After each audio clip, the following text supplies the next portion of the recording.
I flew over my house a couple of weeks ago. Massive. Massive. Fill the sky, it did. Made the earth move. Yeah, piece of kit. It's the Vulcan. This is the inside story about one of Britain's best-loved aeroplanes and its final flying days. The Avro Vulcan was the plane that protected the nation, a Cold War icon designed to launch a massive nuclear retaliation at the Soviet Union.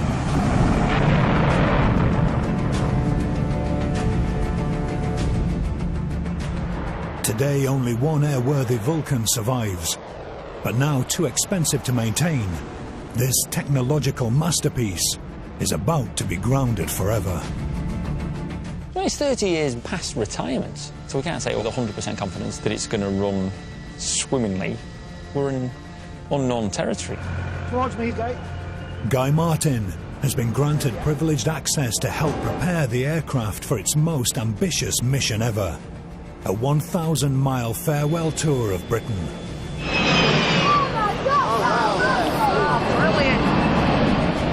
He'll experience the rare honour of flying in a Vulcan formation. I reckon I could have jumped onto the Vulcan. That's how close it was. And he'll become one of the few civilians to ever take control of a military aircraft. You have control. Thank you.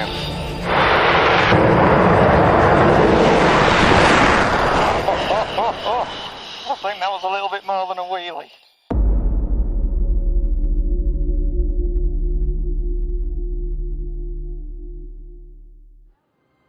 Vulcan nuclear bombers were scrambled from places like this.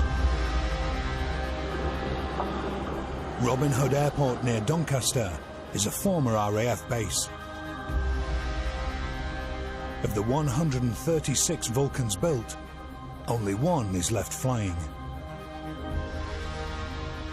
This is where she lives, in her original 1950s Cold War hangar. Oh, we love a new project. We love a new job. We love a new job. Designation XH558. Name, the Spirit of Great Britain. That's a lot of playing. This is the first time Guy's seen a Vulcan up close. Look at that. Just massive. It's the size of the sky. 45 tonne as it sits here. 93 tonne when it's full of fuel. 14 fuel tanks in that. 14 fuel tanks. No, it's quite nearly, not quite, but nearly the speed of sound. It's like 700 odd mile an hour. That's a lot of plane weight. The Vulcan was a remarkable leap forward. The concept was dreamt up in 1947 by Roy Chadwick, whose other celebrated bomber, the Lancaster, entered service just 5 years earlier. Going from a Lancaster bomber to this in the space of 5 years is like nothing. It's like there's nothing like. You might say that it's a quantum leap. I wouldn't use that word. I haven't thought of the word yet that I'd use. But this is just, one of those moments. Who's that? I've come up with that. It's one of those moments. Look at it, hey? Handled like a fighter, but then could drop massive nuclear bombs. There are 4 busy months of air displays to go before 558's final flight, and Guy starts work by reporting to his new boss. We've heard a lot about Taff. He's Welsh, isn't he? He's Welsh. I should have known that. Kevin Taff Stone is 558's chief engineer. How you doing? All right, Taff. Good to meet you. I'm Guy. Pleased to meet you. So what's the plan then? This is the man responsible for keeping the Vulcan flying way past her sell-by date. So if a wing dropped off this, it's your fault? Yes, in the court of law I could be culpable for it. Oh, heck. And go to prison. It's on his head that he'd go down for 5 years. And so before Guy is let anywhere near 558... So we are actually on a live, active airfield. Taff insists on some essential training. Health and safety induction. I am a first aider, so there's any problems, I can deal with all that lot. And obviously, we don't get drinking drunk. No, I'm not very good at that, boy. But that doesn't matter. If it means to get the chance to work on a Vulcan, then I'm all for it. Taff is a highly experienced former RAF engineer. He worked on Vulcans for 30 years and flew with the Red Arrows as the back seat technician. They are live ejection seats. So if you 558 is his pride and joy. She's temperamental, high maintenance, but they're going to deliver. It's a proper engineering aircraft. There's no little black boxes to tell you what's wrong with it. You get to know and feel the aircraft. That's our inductions. With the induction over, work can begin. Yeah. Take the weights, up you go. The first job is a big one, testing 558's engines. Go on, what's happening? Taff enlists Guy's help for the first crucial stage of the operation. One handle, 6 doors. Away we Right, go. I'll get cracking then. Come on. That's it. That's it, excuse me. Ooh. 6 ton a door? Yep. It's filled with ballast, the bomb blasts. Is that right? Yeah. That'll do you, Guy. This servicing procedure is performed every 20 flying hours and has been carried out since the Vulcan entered service 59 years ago. Today's the final time it will ever be done while she's flying. The companies that sign off 558's annual safety checks have run out of the necessary 1950s expertise. So at the end of the year, the permit to fly will not be renewed. I'm not particularly looking forward to it. You always want to be the best and you want to keep it going right to the end. And then you're thinking, but I don't want it to be the end. You just want to keep it going for as long as physically possible. That feels like falling in a chasm. It's built to fly, and yet they're getting rid of the best British bomber ever built. Something wrong somewhere there. Okay. This is a jet engine to start the jet engines. We're clear behind Sam. Let's start full. When start master's on. Ignition is on. Okay, air is on 4. Buttons in. Once started, each engine is checked at full power. Sucking in 100 kilograms of air a second creates the Vulcan's legendary howl.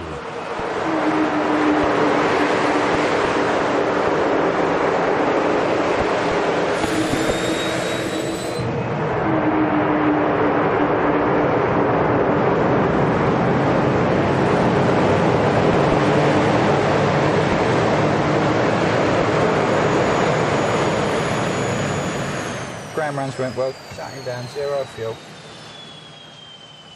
Take some beating that, boys. Take some beating. Thanks everyone, all complete, everything went well. All right, the ground's shaking, but as well as the ground, it's like my innards are moving inside me. Oh. One of them, I've never felt anything like that. But yes, test passed. We're one step nearer to a final flight. It's going to be emotional. This breathtaking aircraft was designed and built entirely in Great Britain. It was the first British machine of the atomic age. And yet it started as a humble doodle on a newspaper. When World War II ended, the Cold War began. In the face of an increasingly belligerent Soviet Union, Labour Prime Minister Clement Attlee commissioned an atomic bomb programme to act as Britain's nuclear deterrent. This left his Ministry of Supply with the problem of how to deliver that deterrent. They tendered for an aircraft capable of carrying a 5-ton nuclear payload to Moscow in less than 3 hours, flying twice as high as anything that had gone before in order to avoid Russian defences. AV Row of Manchester rose to the challenge. Technical Director Roy Chadwick realised conventional straight wings wouldn't be up to the job. Instead, he suggested a radical triangular delta wing. Obviously, it's great for lift, because we've got a massive amount of wing area. It makes the whole fuselage very stiff because it's all joined together in one lump, and we've got loads of area for storing petrol. Or fuel, we'll call it fuel. Chadwick's original doodles became designs for a plane built around a bomb. The five-man crew were almost an afterthought. You need to have a look in here. Is there any light? Will this camera be able to see that? She's cosy. She's cosy, mate. Right.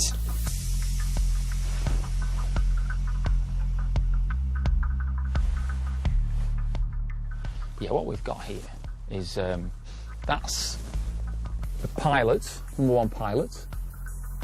That's the co-pilot.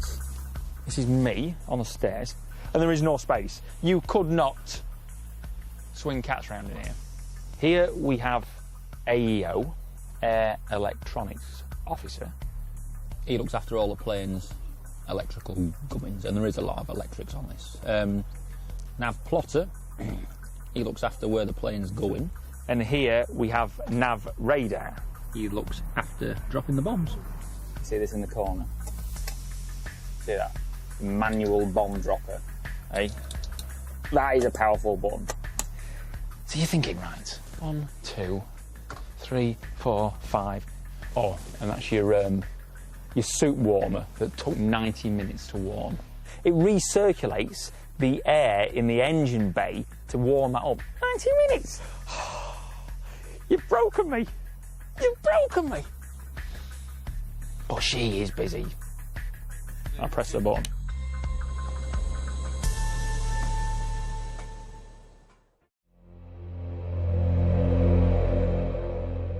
In the early 1980s, the Vulcan fleet had reached the end of its serviceable life and was sliced up for scrap. But 558 was given a stay of execution when she was bought by a private enthusiast. In the House of Commons this afternoon, Mr. Jonathan Aiken will announce the sale of the Vulcan XH558 to Mr. David Walton. Do you know how much he paid? Got the original mag and the original advert. Anyway, in '92 he paid £25,000. You know, you do think that initially, God, £25,000, get a Vulcan bomber for £25,000, great. But then you've got to think, how are you going to explain that to the missus? 558 was now a museum piece. But 5 years later, in 1997, a Vulcan superfan had other ideas. I said to myself, I'm damned if this aircraft will never fly again. Sends a shiver down my spine even now.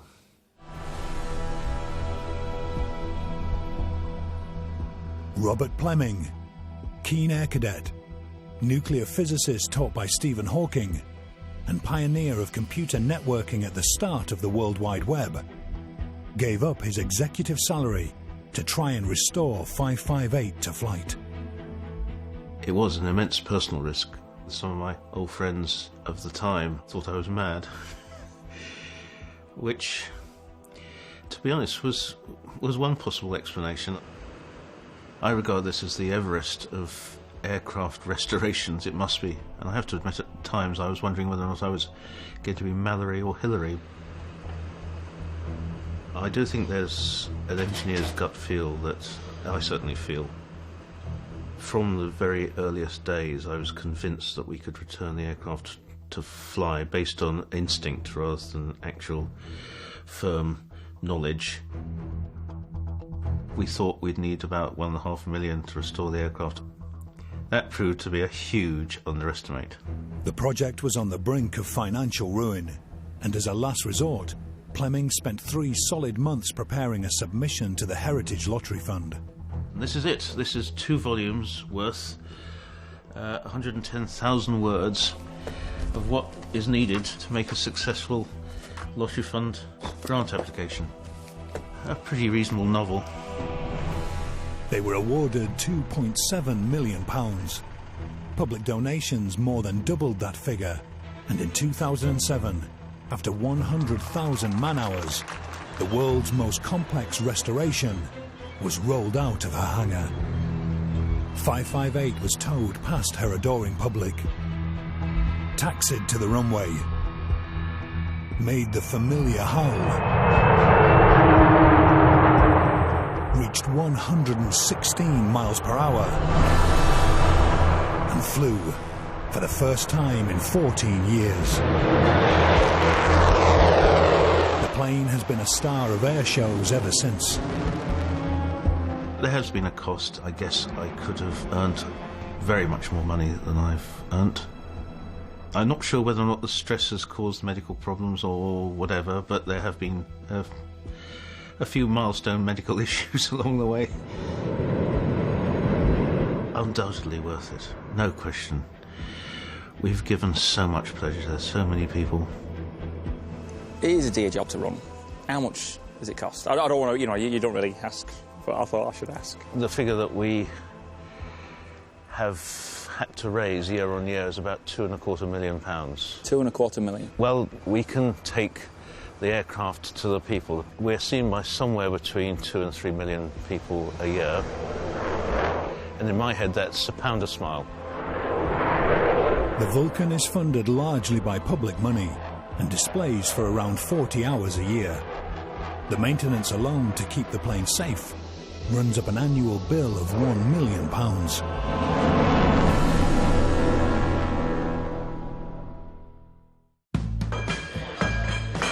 None of the servicing jobs on the Vulcan are straightforward. Checking for airframe fatigue requires the plane to be jacked up off the ground. But lowering it back down again is one of the riskiest procedures the team carry out. Guy will have to pay attention to everything Crew Chief Taff tells him. Right then, let's get some work done. It sounds a bit dramatic that we say if you let one jack down too fast, you write the whole plane off. But that is the case. Once the wing supports have been removed, the aircraft is left sitting on hydraulic jacks. 45 tons of priceless aeroplane is balanced on just 4 small jacking points. If you come down incorrectly and it slips off, then it could completely ruin the aircraft, or you could twist the airframe. Oh, heck. There are no spare airframes, so a twist here would leave the aircraft permanently grounded. Guy will work alongside former RAF technician Ray Watts. We keep our eye on Mark. Yes. So our two come down together. Yes. And the guys come down together and we just stop. Yeah. And basically, if any doubt and you're not happy, we shout stop. Yeah. And all 4 of us will stop. Yeah. I cut my teeth on these when I was 18 to 22. It's a bond that stays with you. What will it take? It's going to be a sad day when the last flight goes. You'll see a lot of people upset. And I don't really want to talk about that day.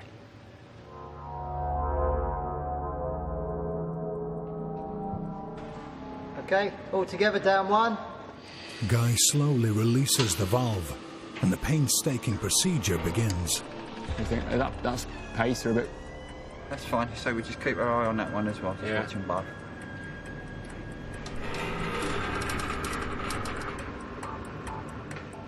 Taff was sat in the cockpit watching a plumb bob. So Taff knows if it's back end too low or front end too low or cross cornered, that's when it's going to stress the airframe, you see, so everyone lets the jacks down evenly. Okay, fronts only, down 1. Fronts only, down 1.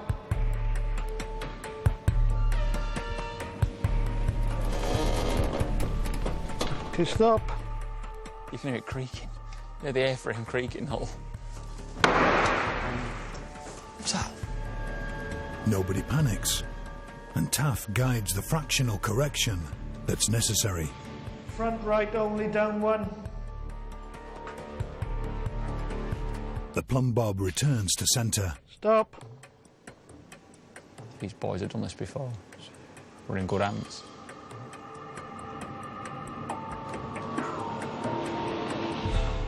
"35 minutes after starting the process, the Vulcan has descended 18 inches and is safely back on solid ground. Weight off.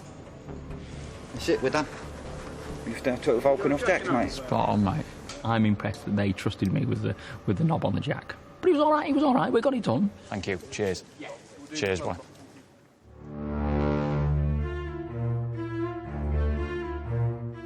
The Vulcan's radical design relied on a number of complex electrical systems to help it fly. Although commonplace today, when the first prototype was built in the 1950s, they were completely untested. We've got no fancy computer programs back then to tell us if it's going to fly or if it's going to do this or do that. We need to build one and then get a pilot daft enough to fly it. That man was the debonair wing commander, Rowley Falk. Rowley, of course, was always dressed immaculately in his grey pinstripe suit. And he said an aircraft should be as clean as a car. It shouldn't be necessary to put on protective clothing. In August 1952, Falk stepped forward to see if a full-size Vulcan would fly. It had taken 5 years to reach this point. Avro designer Stuart Davis had developed the Delta concept and witnessed the maiden voyage with his daughter. I was 12 years old, and down we go to stand with the other bystanders. Great anticipation.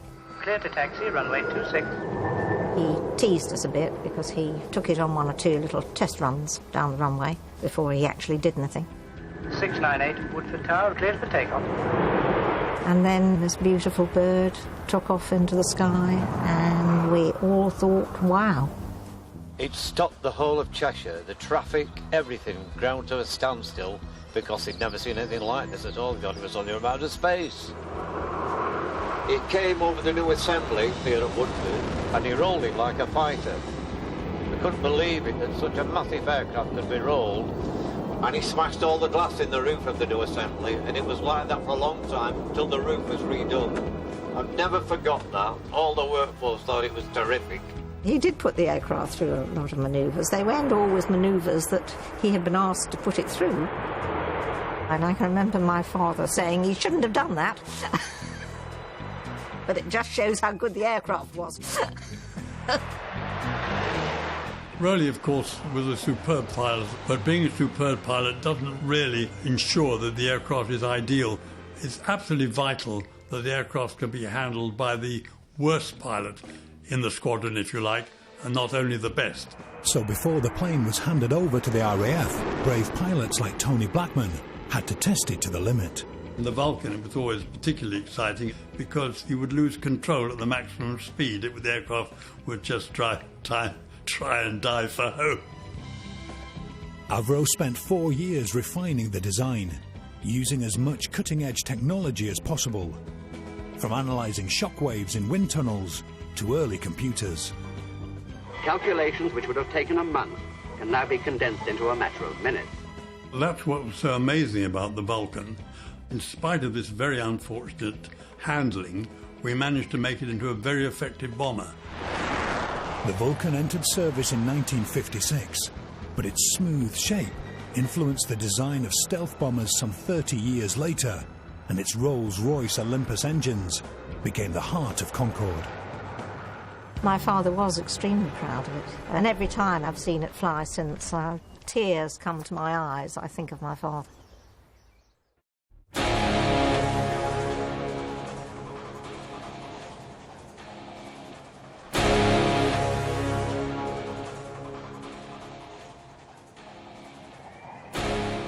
We have visual. Guy Martin is about to see one of the final displays of the last airworthy Vulcan, the legendary nuclear bomber.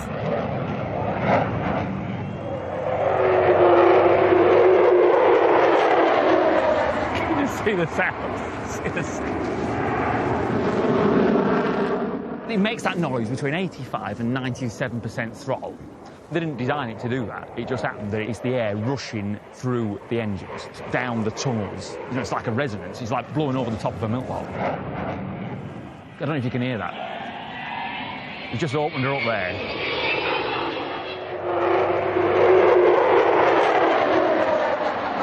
The howl, you feel the howl off that. The only thing better than experiencing a Vulcan display from the ground is to watch it from the sky.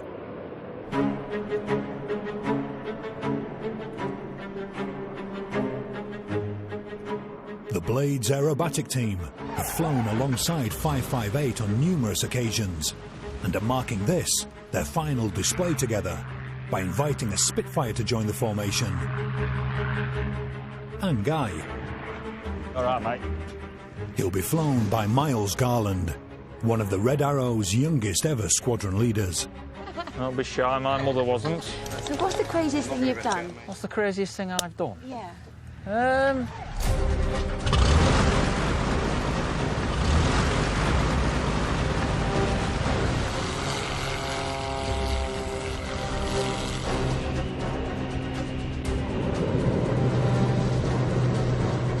Just seconds after takeoff, Guy's within a wingspan of the Vulcan. It's a bold statement, that, but I don't think there's anyone that's got any nearer to a flying Vulcan than me and Miles. I reckon I could have jumped onto the Vulcan like a bloody... You know, I could have... that's how close it was.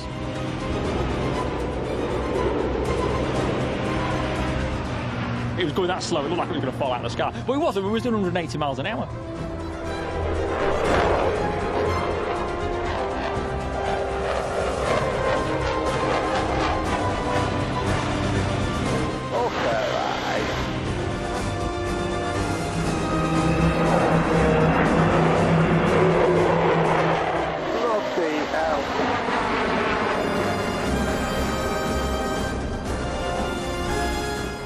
The size of it in relation to the Spitfire. The Spitfire is 20 years older than the Vulcan, yet is still nowhere near retirement. Which begs an obvious question. There's a load of Spitfires flying. Why can't the Vulcan carry on flying? She's not as simple as that, mate. Because the Spitfire, it's cables, rods, linkages, you could build it in your shed. But the Vulcan could not be further from that. It has 14 miles of cabling, more than 100,000 parts, and with no manual overrides, if there's a system failure, it can't be glided to the ground. With the engineering firms who guarantee her safety now running out of the old-fashioned skills needed to support her, 558 has to be retired. Vulcan's going to accelerate away now, Guy. You might want to film it. Perfect.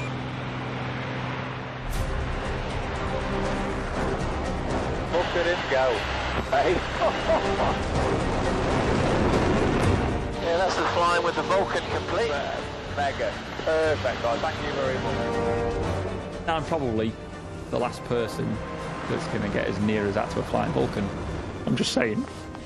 I'm just saying.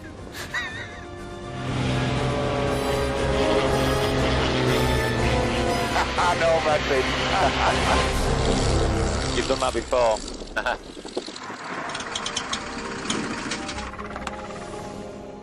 Oh. Well, that's never going to happen again, is it? I've just all went to mush. I've just been sat the whole time just gazing at the thing. Just gazing at it. I'm still shaking my head. You give me a minute. Give me a minute. Have a cup of tea. She may be a crowd-pleasing display aircraft these days, but the Vulcan was designed to be a killing machine. At the height of the Cold War, it was a linchpin of Bomber Command's QRA. QRA stood for Quick Reaction Alert, a special group poised to rapidly deliver a massive nuclear retaliation in the event of a Soviet attack.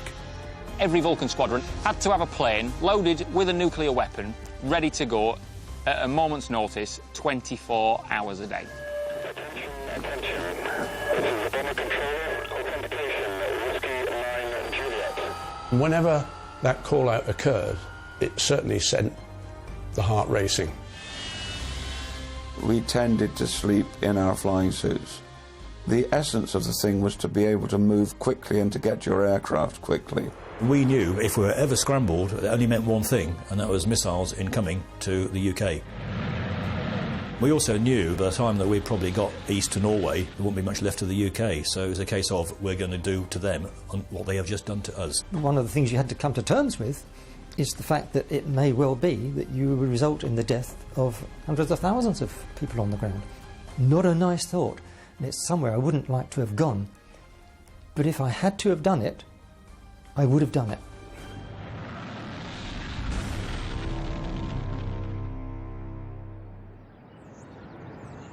Back at 558's hangar, the maintenance work continues. Guy's been entrusted with a turbine inspection deep inside the air intakes. I thought I was going to have to get doused up in duck oil before I get washed up and get naked to get in, but actually, it's all right, there is plenty of room. You don't know what's going to crack next or what's going to drop to bits next, so you just got to have a keen eye.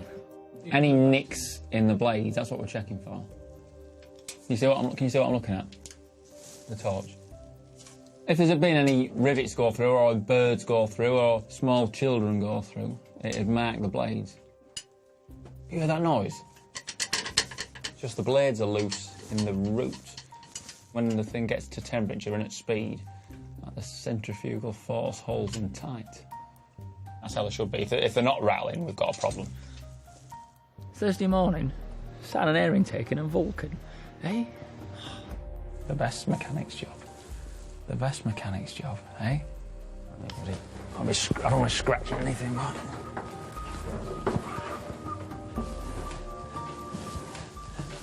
Spot on. Spot on. Everything in order, as far as I can see. We'll get cracking. Done here. It's one of the tasks we have to done. No task is complete until Crew Chief Taff records it on the Civil Aviation Authority's Certificate of Work. If you'd like to sign for a physical task on this aircraft. Spot on. Grand job, mate. Thank you very much. That's you on the official paperwork, so I know who to blame.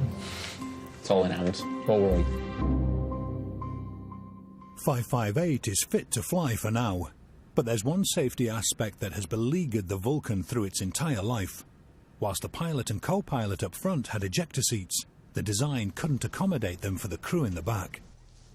But what they did do for us is the seats would swivel, and then we have what's known as a seat assister cushion. Right, I get into that position there. I pull this lever on the side, which inflates that cushion there, like a whoopee cushion. And you cannot fight it. If it goes off, it ejects you towards the entrance hole. Of course, there is a disadvantage that if you've got the undercarriage down, then just aft of the escape hatch is the nose wheel. That front wheels are staring at me. It's not going to do your dentures too much good. I've got to somehow get down there and jump that way while avoiding that, while trying to pull my parachute. You what? The way you had to go down then is you went down with your legs spread apart, so your feet slide down the outside of the hatch onto the hydraulic jacks, and then you reach over and catch the starboard jack. Starboard? What side is starboard? And you swing yourself out the side of the door. Hang on, I've got my shoe caught on there. Hopefully to go down the side of the nose wheel. I've got...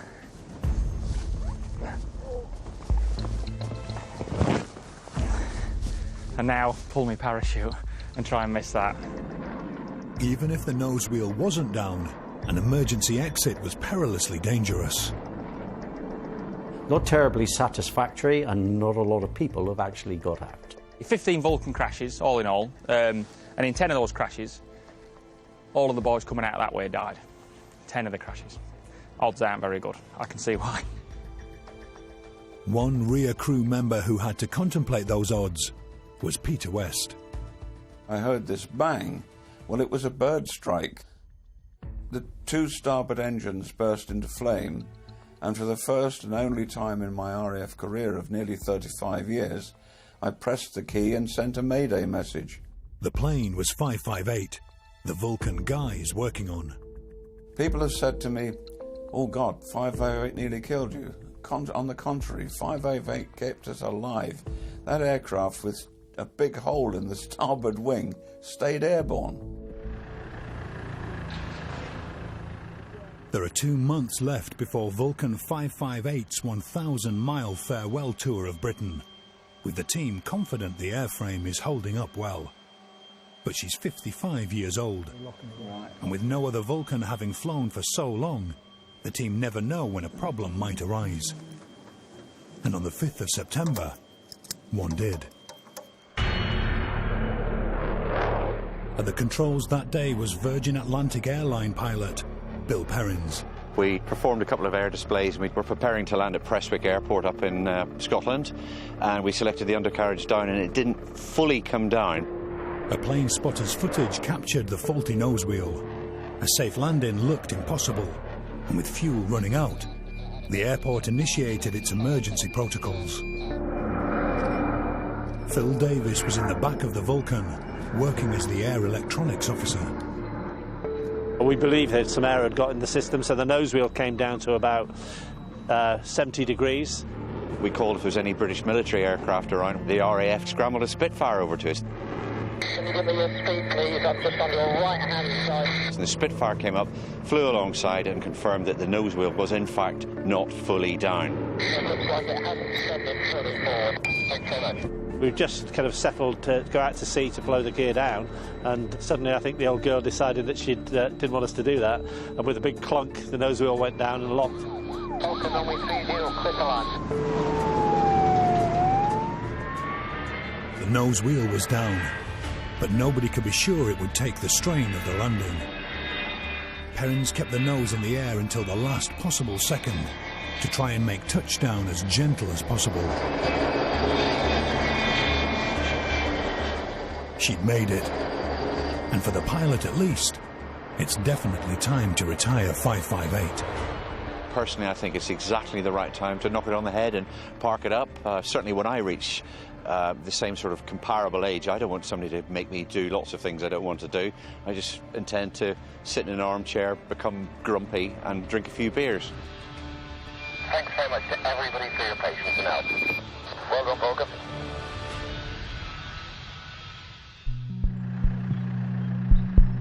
There are only 5 pilots sufficiently qualified to fly a Vulcan today, and aviation regulations prohibit carrying any passengers. So there's only one way Guy can experience a working Vulcan. This is XM655. Although not in flying condition, it's preserved well enough to be able to taxi. Fast. Guy will be allowed to experience this from the cockpit, sitting alongside Wing Commander Mike Pollitt. Right. Morning all. Morning. Welcome to our new student pilot, Guy Martin. Yeah, that's me, boy, that's me. Normally there's 4.5 months of solid ground school and then 4 or 5 trips before a co-pilot is let off on his first ever real go with his own crew. So this is going to be considerably compressed for your training today. Happy? Yeah. Do you want to take off? Do I? Yeah. She does. Yeah. I'd lose every licence possible, you know, and I'd be in court. And the Civil Aviation Authority would take me to the cleaners. Would it be worth it? Well, it would be with you on board, basically, you know. These boys would like it. You know, I would look it. The intention is to lose speed just before takeoff by using the wing as a giant air brake, which means Guy having to follow a very precise set of instructions. You're going to sit in the right-hand seat. Yes. Which is the co-pilot's seat. Okay. We will show you a few of the switches that need to be made on the right-hand side. Mm-hmm. And I'm specifically going to point out the airspeed indicator. Yes. So that's going to hit 75 or 80 knots. Right. Okay. At that point, we'd close the throttles, pop the air brakes out, raise the nose, and that presents the wing to the airstream. To slow it down? Yeah, that slows it down. Have you started a jet engine before? Have you started a jet engine before? No, definitely not. Good, thank you, no. Good God, this is going to be an honour to teach you how to start an engine. No, never. Never. Eric, clear start 4. Clear 4. Lighting up now. There she goes. That's got it. Open her up. Yep. Okay. Yeah, you're doing it by feel. Fantastic. Well done. You've started your first jet engine. You're clear to remove the chocks, and everybody clear, please. Okie dokie. We are clear to move. Just ask him if I'm clear to enter the main runway. You're clear. Start.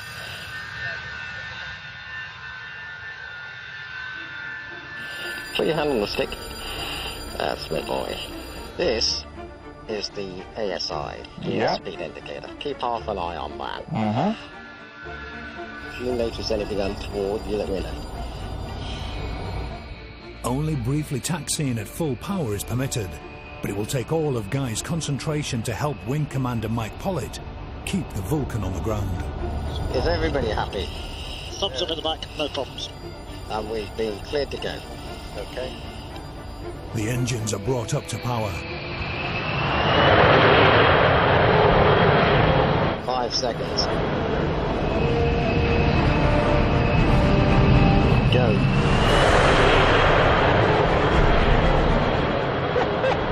She's got some lift. 50,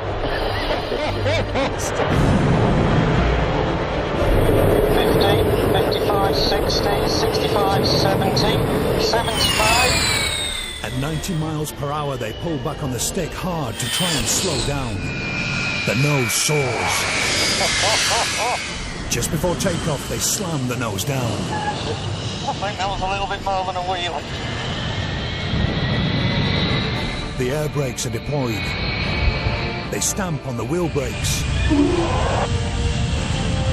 and bring the 70-ton bomber to a halt. You relax now.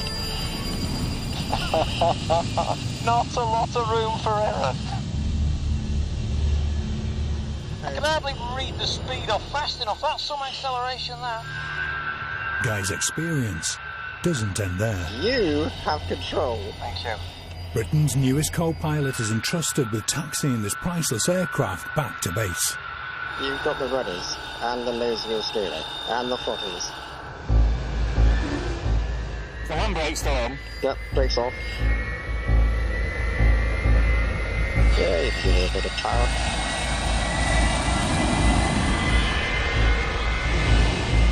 And always check to the side.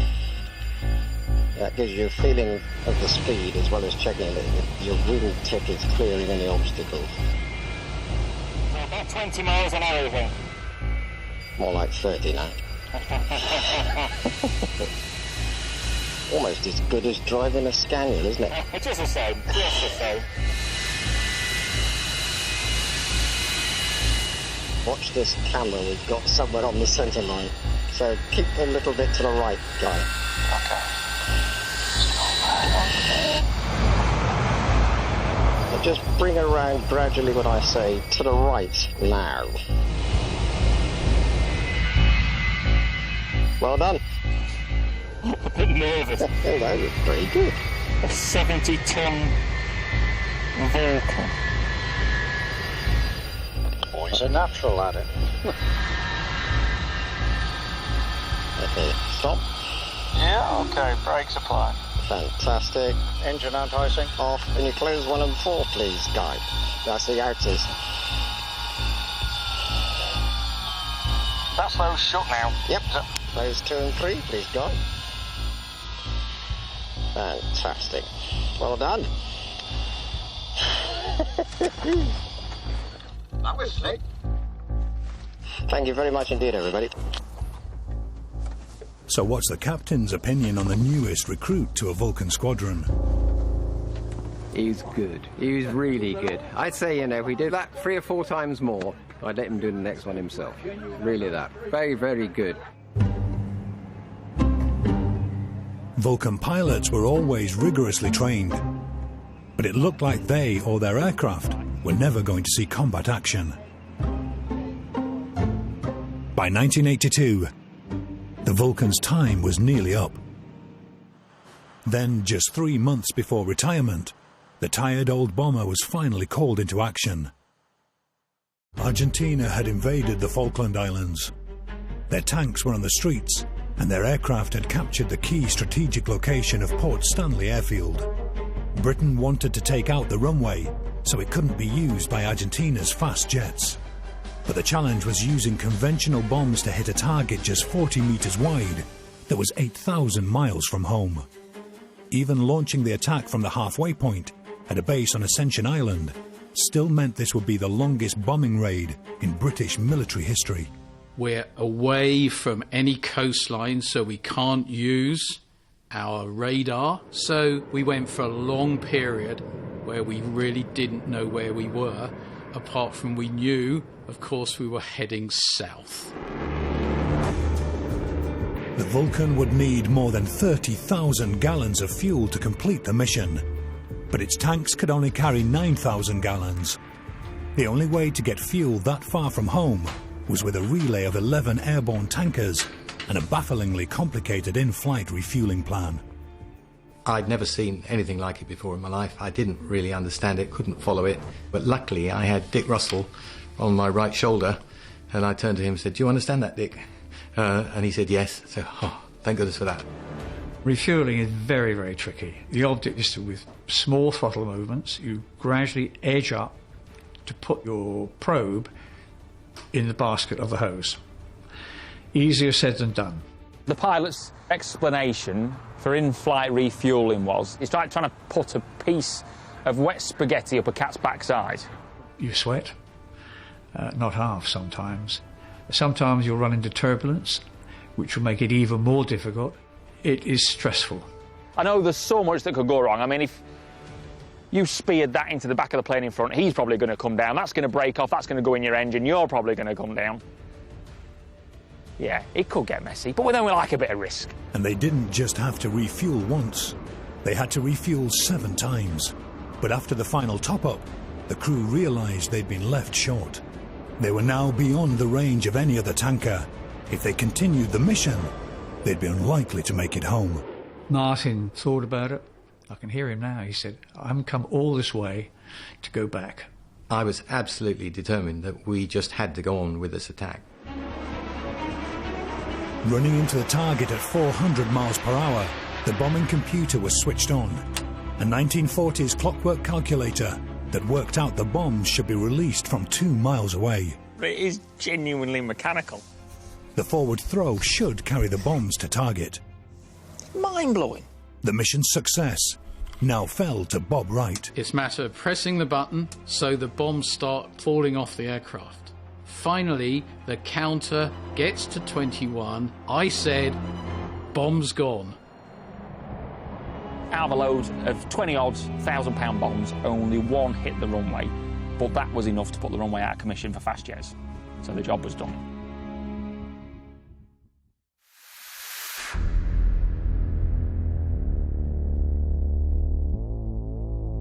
And today, 33 years after its finest hour, it's time for the last Flying Vulcan's farewell tour of Britain. But after months of planning, the whole event may have to be cancelled due to thick fog. Can you see? Can you see out there? No, you can't. That's the problem. You can't. Hoping for the best, the team decide to prepare their beloved aircraft for flight anyway. It's 4 months since Guy first joined the ground crew to help them work on this iconic machine. What will get me is what it means to these boys, and when it starts to hit them, it's going to be emotional. Yeah, it's like a friend. Feels sick. All the memories of the thing. What's this going to mean to you when it packs up like? There's a bit of all of us on that, and it's the thing. We'll be upset when it dies. Tad emotional. Yeah. I'll say that much, yeah. Only Crew Chief Taff seems to be keeping a cool head. No. Just good at hiding it.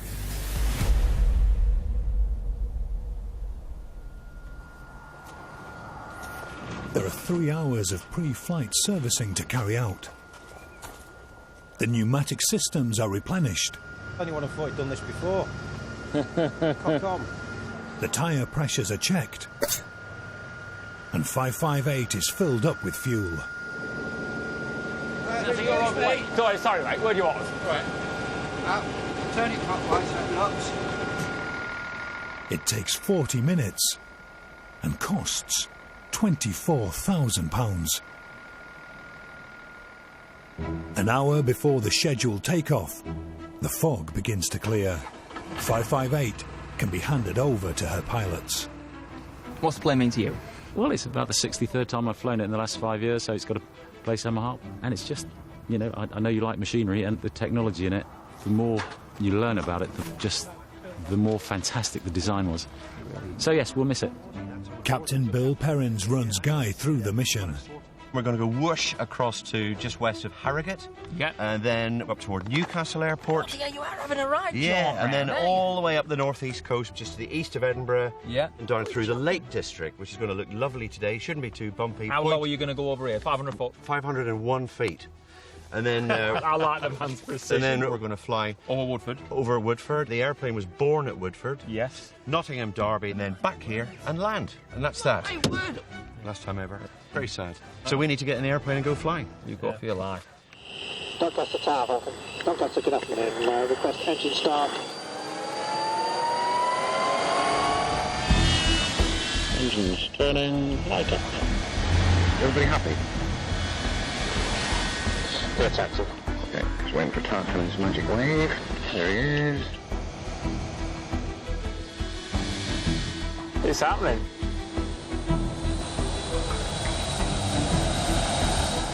I'll be happy when she takes off, because then I know we've all done our job properly.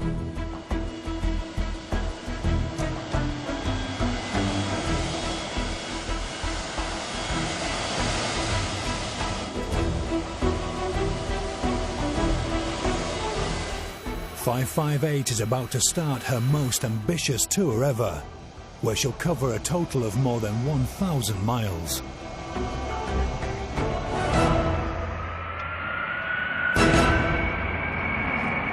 And off.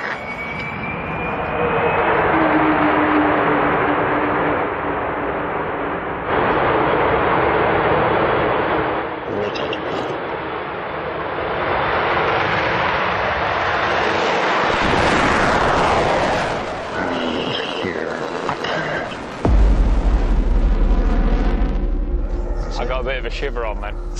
I got a bit of a shiver on, man.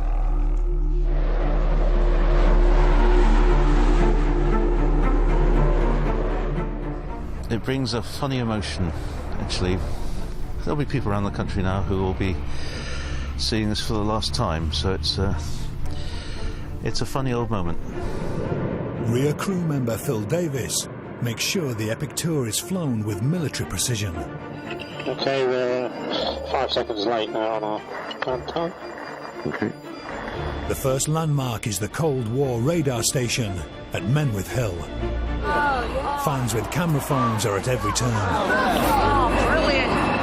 There's a lot of people here, actually. Yeah, the roads are jammed. Flying above the Yorkshire Dales at 250 miles per hour, the Vulcan soon reaches the River Tyne and is cleared to fly over the centre of Newcastle. Thank you very much. A lot of happy buddies down here.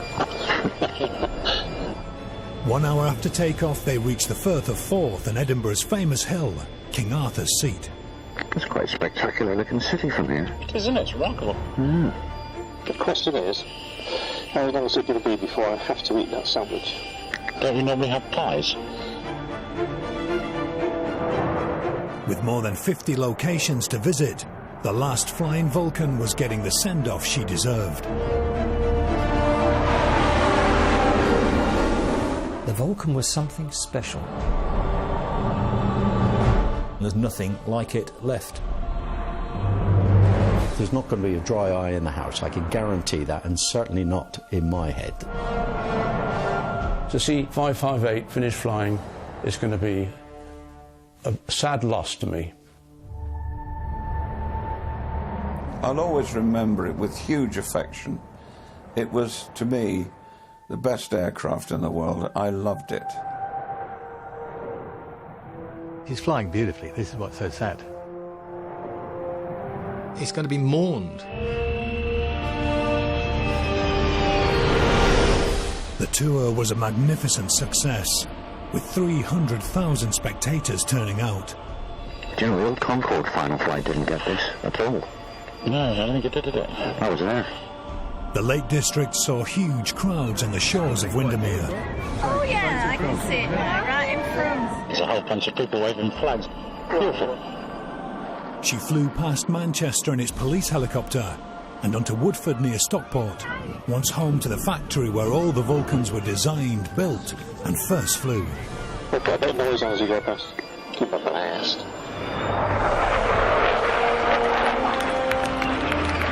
She went on to complete a tour of the south as well, taking in the Severn Bridge, the White Cliffs of Dover and the Thames estuary, before finally returning to Doncaster, where XH-558, the spirit of Great Britain, will live on the ground forevermore.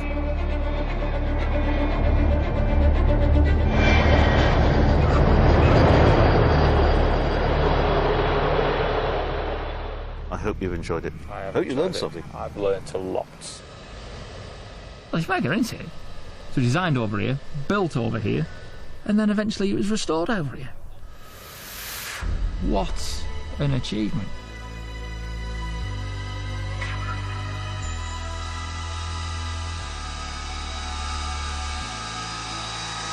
Keep him coming, keep him coming, keep him coming.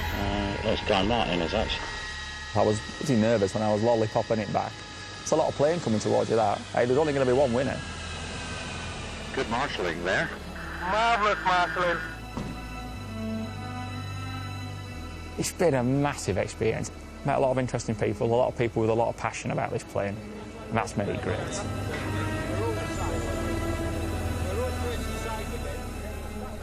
I hope you filled your boots, because that's it. That's it. She's never going again.